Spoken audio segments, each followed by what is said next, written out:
BFM Business, BFM Crypto, le club. Amaury de Tonquedec. Tous, soyez les bienvenus sur BFM Business. J'espère que vous allez bien. On est désolé, on a un léger problème technique, donc changement de studio aujourd'hui. J'espère que vous nous voyez bien, que vous nous entendez bien. C'est le club BFM Crypto. Soyez les bienvenus. Et c'est un club BFM Crypto exceptionnel aujourd'hui, puisque c'est une émission de débat ayant pour thème « Est-ce que Bitcoin est un mirage ou une révolution monétaire ?» Pour en parler, j'ai l'honneur et le plaisir d'accueillir Jean-Marc Daniel en plateau. Bonjour Jean-Marc. Bonjour. Jean-Marc, vous êtes économiste et professeur émérite à l'ESCP Business School et éditorialiste ici à BFM Business. Quand j'ai dit à Jean-Marc ce matin que ça faisait 15 ans que le white paper de Bitcoin avait été publié, il a préféré fêter un autre anniversaire, puisque ce sont aujourd'hui les 15 ans de l'arrestation de Bernard Madoff, qui a eu lieu le 12 décembre 2008. C'est pour vous donner un petit peu l'ambiance. On attend Alexandre Stachenko qui va nous rejoindre dans quelques instants. Et non, Jean-Marc, il n'est pas en prison, parce que Jean-Marc était un petit peu inquiet, avait peur qu'Alexandre soit emprisonné, Jean-Marc. Oui, absolument, puisque les crypto-monnaies ne sont pas des monnaies, qu'on prétend que ce sont des monnaies, ça va contre la loi. Donc à partir de ce moment-là, la loi a des sanctions. D'ailleurs, vous n'êtes pas venu les mains vides, vous pouvez nous expliquer un petit peu. Oui, absolument, je suis venu avec le Code monétaire et financier, qui est l'ensemble des textes rassemblés, comme toujours dans un code, l'ensemble des textes qui régissent le fonctionnement de la monnaie et des finances en France, et donc en particulier le tout premier article du Code monétaire et financier, qui est l'article L111, précise que la monnaie en France, l'unité monétaire, c'est l'euro. Et seul l'euro a vocation à être considéré comme une monnaie sur le territoire national. Bon, aujourd'hui, vous l'avez compris, ce n'est pas du prix du Bitcoin dont on va parler. Même si Jean-Marc n'a pas manqué de me rappeler qu'aujourd'hui, le Bitcoin perdait 1%. Mais, petite précision, on est toujours à plus 150% sur un an. D'abord, Jean-Marc, en attendant qu'Alexandre nous rejoigne, je le rappelle pour ceux qui nous rejoignent, Alexandre Stachenko va nous rejoindre dans quelques instants pour ce grand débat sur le Bitcoin. Jean-Marc, vous qui êtes professeur émérite à l'ESCP Business School, si vous voulez bien, rappelez-nous comment marche l'émission d'une monnaie. Je dis ça et à l'instant, Alexandre Stachenko nous rejoint. Bloqué avec dans le de métro, la lecture. Voilà. avec de la lecture. Non, je dis à Jean-Marc, vous n'étiez pas en prison. Voilà. Pas encore. Parce que Jean-Marc s'inquiétait pour vous ce Je matin. l'espère. Je dis, mais est-ce qu'Alexandre va pouvoir venir? Parce que on a un petit peu peur pour lui. Jean-Marc est Il y venu a avec encore son... une présomption d'innocence en démocratie. avec son code monétaire et financier. Voilà. Mais je suis venu avec mes armes nucléaires aussi. Magnifique. Bienvenue messieurs, tout le monde est là, on est au complet. Je disais Alexandre, d'ailleurs petite présentation d'Alexandre quand même pour ceux qui éventuellement ne vous connaîtraient pas. Alexandre, vous êtes à ma droite et en 2015, vous cofondez et devenez directeur général de Blockchain France. En 2017, la société devient Blockchain Partner et en 2021, Blockchain Partner rejoint les équipes de KPMG France où Alexandre prend ses fonctions de directeur blockchain et crypto. Et aujourd'hui, et ça va plaire à Jean-Marc, vous êtes auteur, conférencier et expert indépendant sur Bitcoin et les actifs numériques. Voilà, bienvenue Alexandre, bienvenue Jean-Marc. Merci. On commence et on commençait par avoir un petit rappel, grâce à Jean-Marc, qui je le disais est professeur émérite à l'ESCP Business School, sur comment on émet une monnaie, Jean-Marc, parce qu'on va repartir de la base, on ne va pas tout de suite dire que le Bitcoin c'est interdit, on va essayer de voir à quelle problématique essaie de répondre le Bitcoin, c'est quoi le mécanisme, Jean-Marc, pour émettre une monnaie aujourd'hui ? Alors, la première chose que l'on doit constater, c'est que les économistes ne donnent pas de définition de la monnaie. C'est-à-dire le mot lui-même ne traduit pas un concept. Le mot monnaie provient d'un site à Rome où étaient frappées les pièces de monnaie. Et donc, ce site était au départ consacré au culte de Junon. Et Junon, elle est moneta, ce qui veut dire en latin qu'elle prévoit l'avenir. Donc, la monnaie, c'est quelque chose qui n'est pas défini par son propre nom. Alors, c'est quelque chose qui est défini par ses fonctions. On attribue en général 3 fonctions à la monnaie. Il s'agit de permettre l'échange, c'est-à-dire que sinon, c'est du troc. Et le troc, c'est très compliqué à réaliser. Et donc, au travers de la monnaie, on peut différer les échanges matériels. C'est-à-dire, dans un premier temps, grâce à un premier bien que l'on vend, on obtient de la monnaie. Et puis ensuite, avec cette monnaie, on va pouvoir acheter un deuxième bien, mais pas de façon simultanée. La deuxième chose, le deuxième rôle, c'est qu'on peut hiérarchiser la valeur des biens en émettant un prix. Donc la monnaie, ça permet d'avoir un prix. Et donc la monnaie, elle suppose qu'il y ait une forme de stabilité dans l'expression de ce prix, que ça ne bouge pas tout le temps. C'est un des problèmes sur lesquels nous aurons l'occasion de revenir. Et puis le troisième élément, c'est que la monnaie, elle a comme enjeu de préserver sa capacité d'action dans le futur. C'est-à-dire que quand on a du pouvoir d'achat à un instant donné, il faut, grâce à la monnaie, qu'on le retrouve dans les mois ou dans les années qui viennent. Alors à partir de là, comment fonctionne la monnaie? Quel problème ça pose? En fait, assez vite, il y a deux problèmes qui sont posés pour le plan monétaire.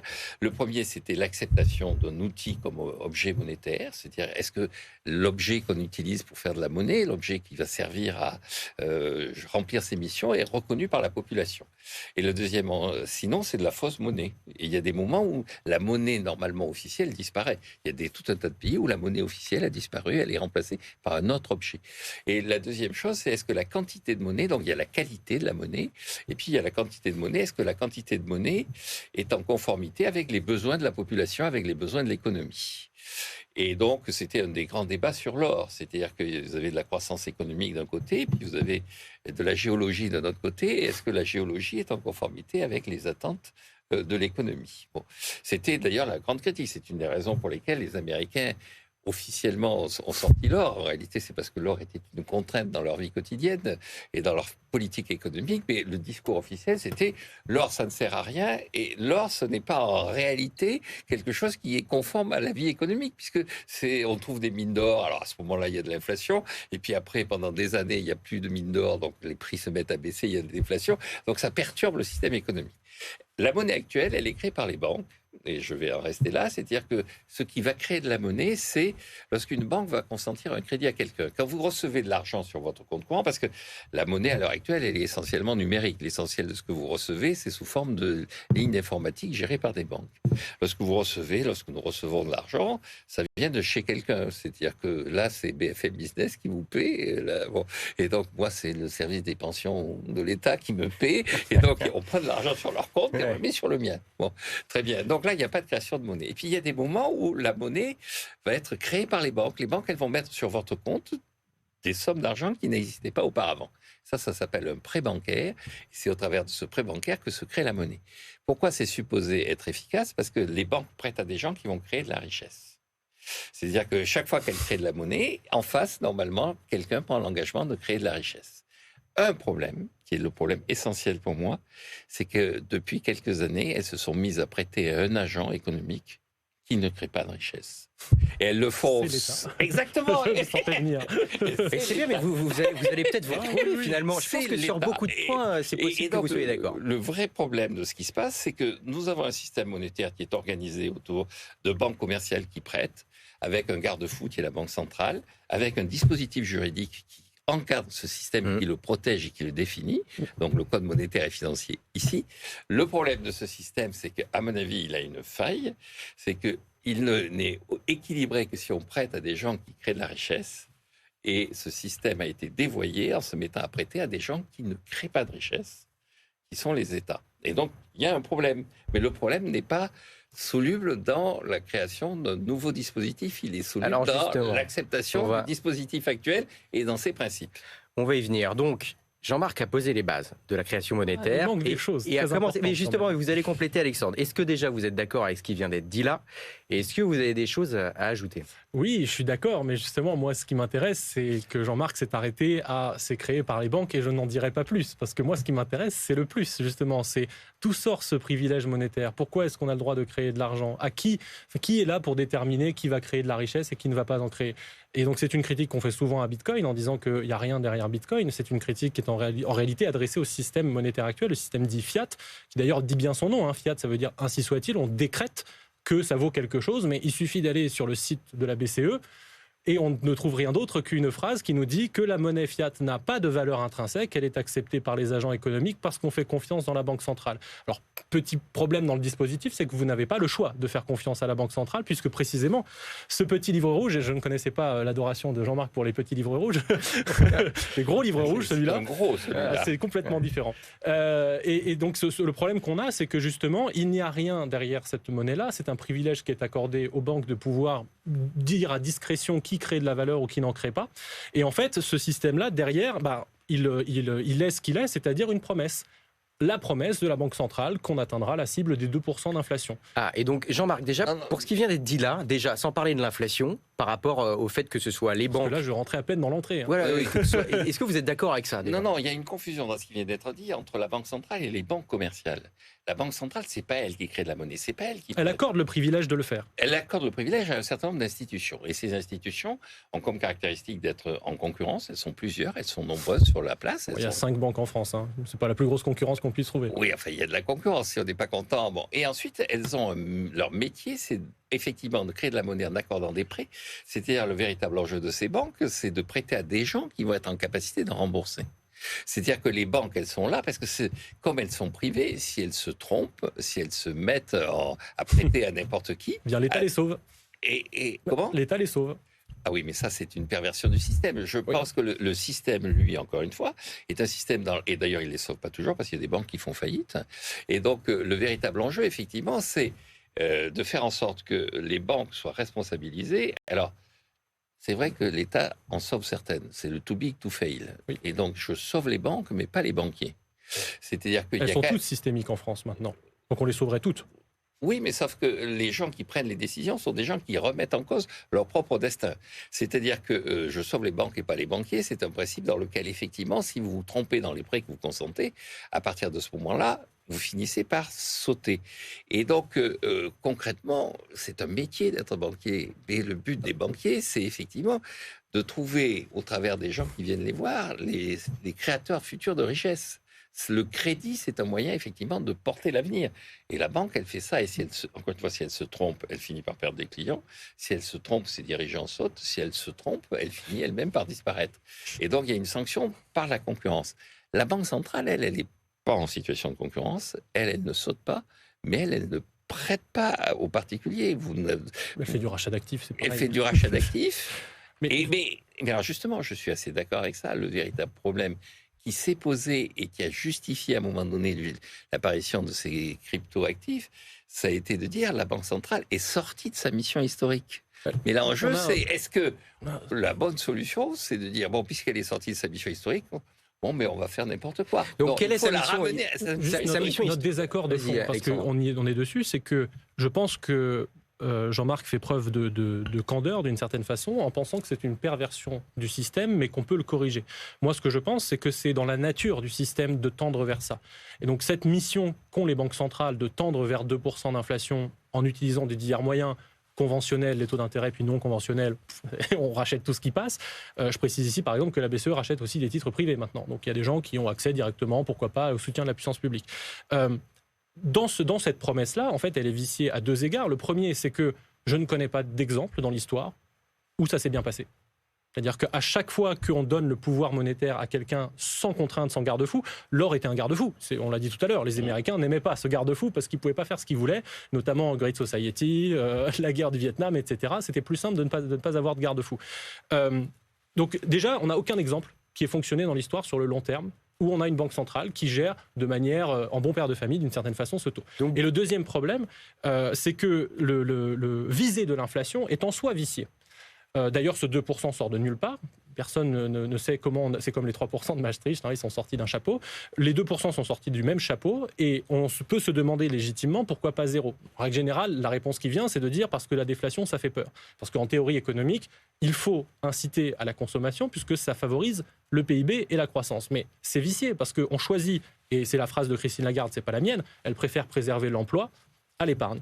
Donc le système est vicié par nature. Pour moi, c'est pas juste une sortie de route qu'on peut corriger, c'est que c'est dans l'ADN de ce système d'être une faillite à tous les niveaux. Je pourrais détailler évidemment, mais économique, politique, morale et environnementale aussi. Donc vous partagez tous les deux que le système monétaire actuel n'est pas parfait, qu'il a des failles. Jean-Marc, vous partagez ça. Mais ce que je considère, c'est pas que ce soit dans son ADN, pour parler que le langage moderne, ses défauts. Alors, il y a effectivement, les 2%, c'est absurde. Vous ne pouvez pas dire à des épargnants que l'objectif que l'on confie à l'autorité monétaire... C'est de leur détruire leur épargne. C'est de détruire leur épargne à hauteur de 2% par an. Et donc ça a été une erreur qui était une erreur grave. Et une erreur qui n'existait pas à l'époque de l'étalon or. Effectivement, le véritable problème, c'est que l'étalon or a explosé parce qu'il n'y avait pas de conformité entre la quantité d'or et la quantité de croissance. Et donc, le système qui a été mis en place par la suite était un système qui avait des atouts, qui est protégé par la loi parce qu'il a été l'objet d'un consensus, mais qui avait des défauts. Et je pense qu'il faut corriger ces défauts, parce que la population tient à ce système. Ce que je veux dire par là, c'est que quand ce Forcé système... par la loi. Oui, mais quand la loi n'est pas capable d'arriver à imposer ce système, il y a beaucoup de pays où la loi, ce qu'on appelle le privilège d'émission, a sauté parce qu'effectivement, le système a atteint une telle incompétence par rapport à les objectifs qu'on lui a signés, il a fini par sauter. Les populations reviennent vers le système. Bon, là-dessus, vous êtes d'accord, vous partagez tous les deux le fait ils reviennent vers le dollar, ils reviennent vers les monnaies qui sont déjà... Sur le 2% d'inflation, l'anecdote, c'est que en fait, souvent, quand je dis 2%, c'est beaucoup, on me dit, bon, ça va, ça m'impacte pas dans mon quotidien. Pour vous donner une anecdote, on parle notamment juste après les grandes découvertes, quand les Espagnols ont trouvé tout ce qui était de mines d'or et d'argent dans le Nouveau Monde, on a parlé à ce moment-là de révolution des prix. C'est-à-dire que le siècle qu'on définit par la révolution des prix, quand on s'intéresse à ce que l'inflation qui s'est traduite dans ces siècles-là, c'était 2% par an. Donc ce que les gens appelaient à l'époque révolution des prix, parce que ça faisait 1500 ans que pour eux un prix c'était stable, aujourd'hui on l'appelle la normalité. Donc non, ce n'est pas normal 2%. Donner l'objectif, comme le disait Jean-Marc, à une institution de détruire l'épargne des citoyens, c'est pas normal. Bon, là-dessus, vous êtes d'accord, et ça fait plaisir de vous voir d'accord là-dessus. Maintenant, on va parler des solutions. Et la question, là-dessus, vous allez peut-être être moins d'accord, mais encore que, on va voir, est-ce que Bitcoin peut être une alternative monétaire en devenir, Alexandre, face à tout ce qu'on s'est dit là? Oui, alors j'aurais pu sortir ma première arme nucléaire que Jean-Marc connaît, c'est évidemment Hayek, la route de la servitude. Pour le terminer, le point précédent, c'est que justement, quand on est dans un système comme celui-ci, où il y a une forme de boulimie du système monétaire et une irresponsabilité, parce que c'est à ça que conduit ce système monétaire, à favoriser le court terme, le présent, etc., bah forcément, derrière, on tombe dans le clientélisme, dans l'irresponsabilité, dans le repousser les problèmes pour les enfants, parce que la dette, c'est toujours plus facile. Et donc, on rentre précisément dans ce que ce monsieur écrivait, la route de la servitude, c'est-à-dire la route tranquille, mais certaine du totalitarisme. Pourquoi Bitcoin, c'est une solution potentielle? Parce que quand on s'intéresse justement à ce qu'est la monnaie, alors Jean-Marc a raison, on peut demander à deux économistes, ils vont donner deux définitions différentes. Pour certains, on en revient à ce que disait Jean-Marc sur la définition d'Aristote, les 3 caractéristiques de la monnaie, unité de compte, moyen d'échange, etc., etc. Mais même si on regarde ça, je suis taquin, réserve de valeur, à mon œil. Si vous me donnez le choix entre un actif dont je peux être certain qu'il va perdre du pouvoir d'achat tous les ans, je vous prends la monnaie, l'euro. L'euro, je suis sûr, je peux attendre 10 ans, tous les ans, je vais perdre du pouvoir d'achat. Donc j'ai connu mieux comme réserve de valeur. Donc aujourd'hui, effectivement, il y a un problème de définition de la monnaie. Et quand on essaye de revenir à c'est quoi une bonne monnaie, pourquoi est-ce qu'on a de la monnaie? Moneta, le futur. On veut se projeter, on travaille, on a un surplus. Qu'est-ce qu'on fait si on ne veut pas consommer ou investir? Eh bien, on doit avoir un médium qui nous permet de transporter cette épargne, ce travail, cette énergie dans le temps et dans l'espace. Et pour ça, il se trouve que certains matériaux ont émergé parce qu'ils avaient des caractéristiques intéressantes. Ils sont rares, ils sont divisibles, ils sont transportables, pour l'or, il est inoxydable, donc il dure dans le temps. Et donc, finalement, on se retrouve de manière organique avec plusieurs endroits dans le monde qui, bizarrement, élisent tous l'or comme étant la meilleure monnaie possible, en tout cas la plus dure. Bitcoin réunit ces caractéristiques. Il est rare, il est transportable, il est numérique, donc il est plus transportable que ce que vous voulez. Essayez de faire un virement le vendredi à 18h, bon courage, on attend une semaine pour l'avoir. C'est pas le cas avec Bitcoin. Il est, comme j'ai dit, il est scalable, il est tout ce qu'on veut. Mais il lui manque ce dernier point qui fait la monnaie, c'est le consensus social. Parce que évidemment, un outil qui disposerait de toutes ces caractéristiques, j'allais dire physiques, mais en l'occurrence c'est dans le numérique, mais en tout cas technique, mais qui ne disposerait pas du consensus social, eh bien il est condamné à ne pas être une monnaie, à être au mieux une réserve de valeur. Les gens l'achèteraient pour se sécuriser. Et qu'est-ce qu'on constate sur Bitcoin? Là, effectivement, il peut y avoir un débat parce que ça regarde le futur. Donc moi, je ne connais pas le futur. Jean-Marc ne le connaît pas. Maureen ne connaît pas. Mais moi, je constate que quand je regarde les 15 dernières années, Bitcoin souffle sa 15e bougie. Il a été appelé mort tous les ans par tout le monde. Il est attaqué par littéralement la planète entière. Et pourtant, tranquillement, il fait son petit chemin. Aujourd'hui, c'est presque 500 millions d'utilisateurs dans le monde, c'est-à-dire plus que n'importe quelle zone monétaire à part l'Inde et la Chine. Donc, la tendance me laisse penser que ce consensus social, bien qu'il ne soit pas présent aujourd'hui, et encore, ça dépend où, Liban, Argentine et autres, je pense que vous avez plus de probabilité de trouver quelqu'un qui accepte le Bitcoin qu'en France, eh bien, quand on se projette un petit peu dans le futur, ma conviction, ça relève de la conviction, c'est que effectivement, ce consensus social, il n'est pas impossible à construire. Jean-Marc, qu'est-ce que vous en pensez de ça? En gros, ce que dit Alexandre, c'est qu'il manque uniquement le consensus social. Si on a le consensus social sur Bitcoin, ça peut être la solution. Qu'est-ce que vous en pensez? Non, je pense qu'on n'aura jamais le consensus social sur ce type d'objet pour 3 raisons. D'abord parce qu'encore une fois, le consensus social va se heurter à l'état de droit. Et donc le système en place, qui est un système qui, je maintiens, a ses défauts et a failli, le système est capable de se réformer. Et donc s'il est attaqué, normalement, ce qu'il devrait faire, c'est se réformer. Revenir à l'idée que ce n'est pas 2%, mais 0%. Revenir à l'idée qu'il est là pour financer l'avenir et pas pour financer la gabegie publique, etc., etc. Or, il prend progressivement ce genre de problème. C'est-à-dire qu'il y a un certain nombre de reprises en main qui commencent à apparaître. Et je pense qu'un des véritables enjeux maintenant, c'est que les banques centrales comprennent qu'elles auraient été rendues indépendantes il y a 30 ans pour satisfaire une mission précise. Or, vous écoutez ce que disent un certain nombre de gens, que ce soit Powell aux dernières réunions à Stockholm, que ce soit Madame Lagarde de façon plus confuse et moins nette, parce que je pense que ce n'est pas forcément très net dans sa tête, mais disent bien qu'effectivement, le système qui a été le quantitative easing, ce système qui a été le dévoiement de leur mission, est un système qu'il faut maintenant considérer comme étant un système pervers. Est-ce que Bitcoin va retrouver le consensus social? Deuxième élément, et l'expérience montre que non. La masse salariale, la masse monétaire mondiale représente à l'heure actuelle 100 fois la masse des crypto-monnaies toutes confondues. Oui, mais l'adoption, Jean-Marc, du Bitcoin depuis 15 ans, elle est croissante. Elle est tendancielle. Elle est croissante. Oui et non, parce que vous regardez les pays où ça a disparu, la monnaie où la monnaie a disparu, eh bien, dans ces pays-là, les gens se précipitent vers le dollar, ils se précipitent vers le système à l'ancienne. Et parce que le dollar existe depuis beaucoup plus longtemps, il faut le temps que ça s'installe. Bitcoin, si on parle d'actif, c'est un actif extrêmement jeune. 15 ans et c'est pour un pas actif, tout à fait vrai, parce que le top 3, encore une fois, le top 3 des pays où l'adoption est le plus forte de Bitcoin, c'est l'Inde, c'est le Nigeria et c'est le Vietnam. Le Nigeria, leur monnaie est en train de s'effondrer complètement. On a perdu, je crois, 80 ou 90% en l'espace de 2-3 ans. Et donc les gens, maintenant au Nigeria, l'adoption, elle est entre 40 et 50%. Donc oui, si vous avez accès au dollar aujourd'hui, ruez-vous dessus. Mais déjà, il vous faut un compte en banque, ce qui n'est pas le cas de tout le monde dans ces endroits-là. Donc il y a un arbitrage qui se fait selon chaque lieu, et personne ne s'attend à ce qu'en 15 ans, Bitcoin ait mangé le monde. C'est pas du tout le propos. Le propos, c'est de dire les gens ça du réunit Nigeria, ils vont tout de suite vers le dollar. Et vous allez dans les rues de Lagos, les gens, ils vous abordent en dollars. Vous allez dans les rues. C'est ce que dit le président de la République qui vient d'être élu en Argentine. Il dit Javier Milei. Oui, je vais me débarrasser du système ancien parce que la Banque centrale telle qu'elle a fonctionné, dans un espèce de mélange d'incapacité à stabiliser le taux de change et d'incapacité à refuser à l'État les crédits qu'il réclamait, la Banque centrale a failli.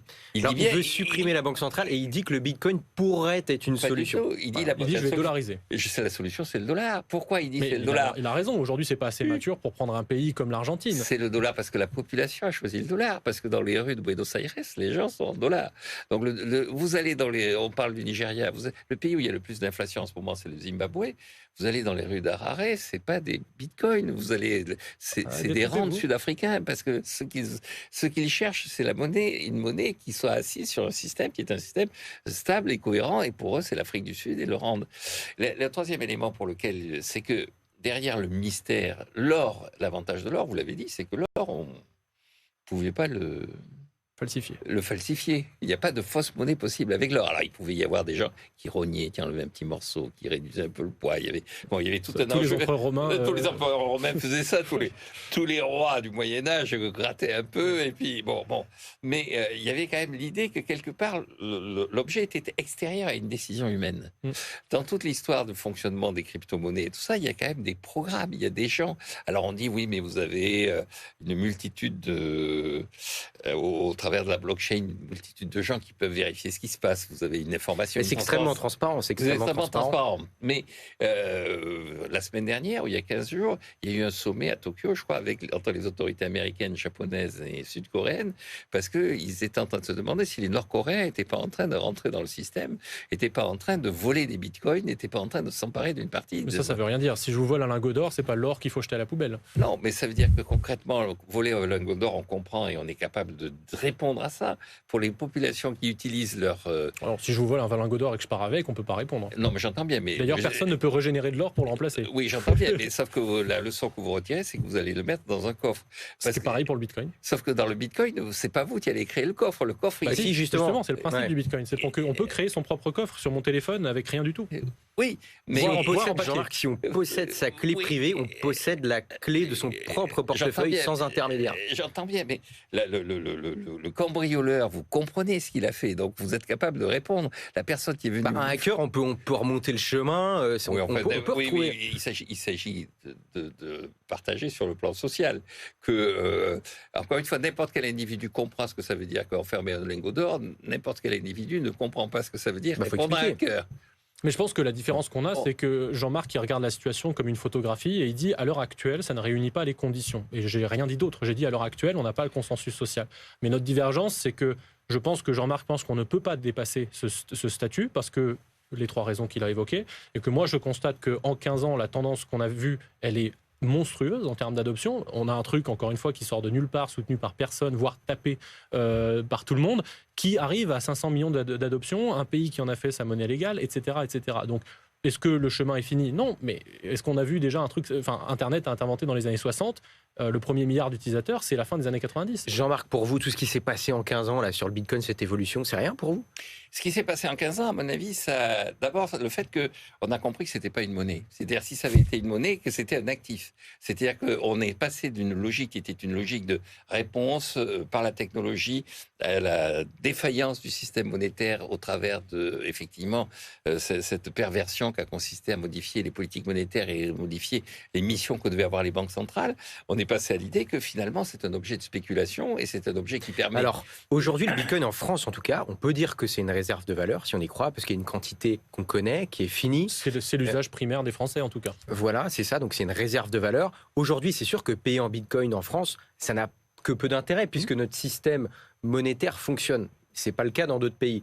Mais ce que dit Alexandre, c'est que si on a un consensus social qui s'améliore dans les années à venir, il y aura une capitalisation qui sera plus importante, le Bitcoin va devenir plus stable, et dans ce cas-là, on pourra se rapprocher. Et je dis un truc en plus, c'est que en fait, même tout ce débat-là, d'une certaine façon, c'est un peu le débat sur le sexe des anges à Constantinople. C'est que depuis 2021, il est tranché ce débat. Le Salvador en a fait sa monnaie. Donc c'est une devise en droit international. Merci, au revoir. Le code monétaire et financier, il peut dire ce qu'il veut. Le dollar n'est pas une monnaie selon le code monétaire et financier, mais pourtant c'est quand même une monnaie.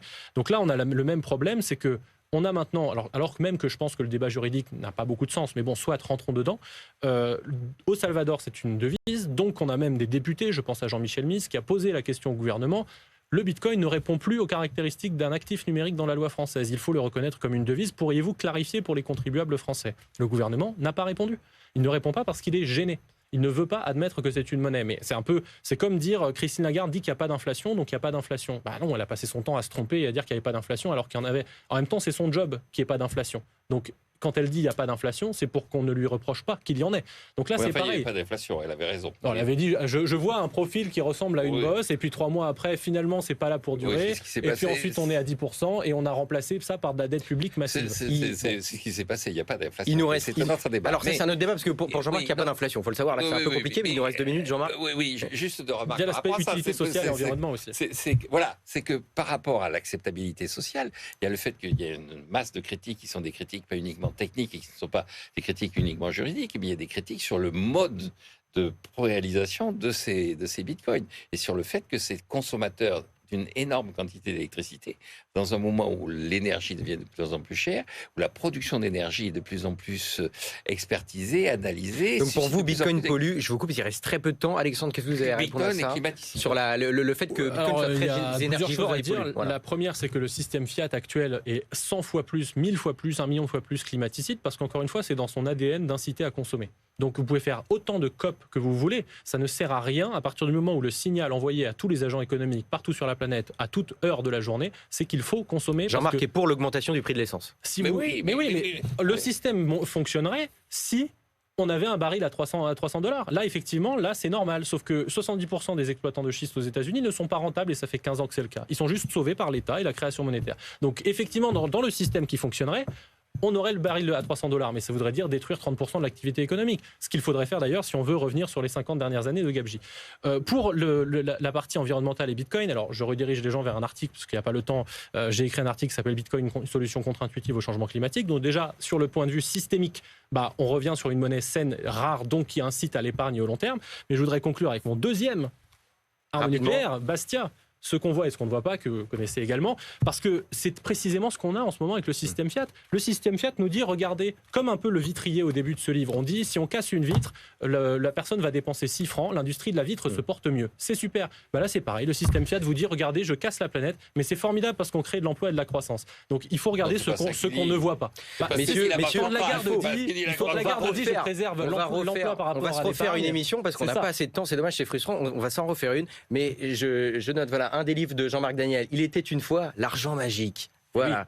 Oui. Aux éditions, c'est effectivement la trahison des banques centrales. Aux éditions du Cherche Midi, si ça vous intéresse. Un mystère pour moi. Il a le terreau fertile pour être un bitcoiner et il refuse de l'être. Il va nous expliquer ça, et aussi Bitcoin et crypto-monnaie facile, écrit par Alexandre Sachenko et Claire Balva. Jean-Marc, que vous avez eu comme élève à l'ESCP. Pour vous, absolument.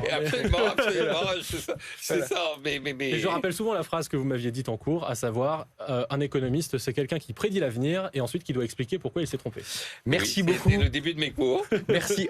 Bien sûr. Merci beaucoup, messieurs. On refera ça très bientôt, une émission. C'était passionnant. Jean-Marc Daniel, économiste et professeur émérite à l'ESCP Business School et éditorialiste ici à BFM Business.